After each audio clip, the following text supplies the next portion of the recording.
Baik, di talian ketika ini adalah penganalisis politik antarabangsa Profesor KS Nathan dari Universiti Kebangsaan Malaysia yang sudah pun bersedia untuk melihat konteks lawatan Presiden Amerika Syarikat Barack Obama ke Malaysia. Hello Prof. Apa khabar? Khabar baik Prof, sihat. Harap Prof sihat. Dan persoalan ketika ini melihat dalam konteks lawatan bersejarah Presiden Amerika Syarikat ke Malaysia. Mungkin kita boleh mula perbincangan ini sedikit sebanyak menyentuh kepada kepentingan rantau Asia Pasifik dan lebih khusus ASEAN kepada Amerika Syarikat untuk kita faham di mana ketika ini Washington sedang mengorientasi semula dasar luarnya. Ya, pertama sememangnya Amerika Syarikat melihat Malaysia sebagai negara utama dan negara penting di dalam gugusan ASEAN, memandangkan bahawa Malaysia telah cuba selama 57 tahun kebelakangan ini sejak kemerdekaan untuk mengamalkan sikap sederhana dan juga berjaya juga menguruskan negara yang maju dari segi etnik, budaya dan agama. Dan bagi Presiden Obama, sememangnya dalam pertemuan empat mata ini, Presiden Obama ingin mengkaji semula dengan Perdana Menteri Najib setakat mana ada kemajuan Global Movement of the Moderates, iaitu satu rancangan yang dimajukan oleh Perdana Menteri Najib Tun Razak di Bangsa-Bangsa Bersatu pada 2010. Mereka akan mengkaji di peringkat antarabangsa dan juga peringkat dalam negeri, adakah prinsip wasatiyah ini sebenar-benarnya dimajukan dan diamalkan, khususnya dalam bidang menguruskan agama dan juga keharmonian agama. Ini yang merupakan satu soalan yang memang penting bagi Presiden Obama, kerana di Amerika Syarikat sebagai negara besar yang demokratik, mereka mengamalkan sikap kebebasan agama dan kebebasan budaya. Dan bagi Malaysia juga, kita pun sebagai negara demokratik ingin mengamalkan satu dasar yang sama, kerana ini adalah satu landasan bagaimana kita boleh maju bersama dan juga mengeratkan hubungan dengan kuasa-kuasa luar dan juga menjadi tauladan kepada negara-negara majmuk yang lain.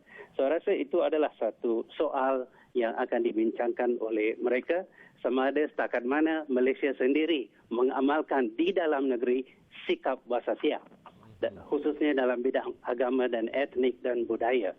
Satu lagi soalan yang saya rasa akan disentuh juga, setakat mana hubungan yang dieratkan oleh Malaysia dan Amerika pada peringkat sekarang akan sama ada ia akan menjejaskan hubungan Malaysia dengan kuasa-kuasa lain seperti China dan India dan sebagainya, khususnya China yang merasa risau tentang penglibatan semula Amerika Syarikat di kawasan ini melalui strategi pivotnya.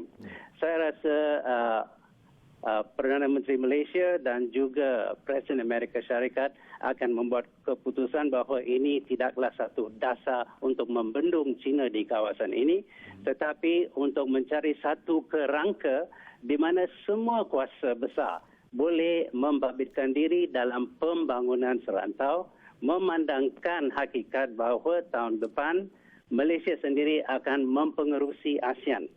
Dan rekod Malaysia dalam ASEAN sememangnya adalah paling baik. Dan Amerika Syarikat menghormati peranan Malaysia dalam membentuk dan juga memajukan keserantauan di kawasan Asia Tenggara.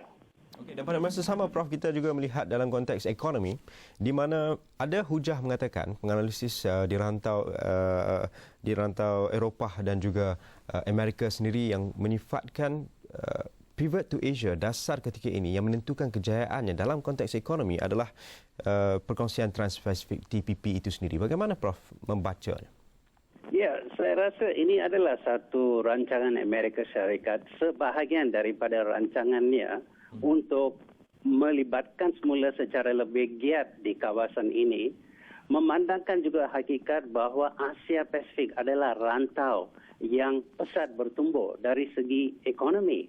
Dan Amerika Syarikat tidak mahu kebelakangan dalam hal ini, mengambil kira juga bahawa ada dua negara Asia yang besar iaitu China dan India yang juga sekarang pesat membangun dan bangkit secara besaran.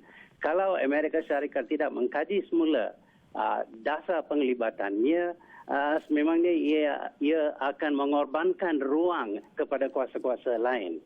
So dari hal ini kita boleh lihat bahawa Trans-Pacific Partnership adalah satu usaha Amerika Syarikat untuk memastikan bahawa dalam pembangunan pesat ekonomi yang berlaku di Asia Tenggara dan Asia Pasifik, Amerika tidak ketinggalan.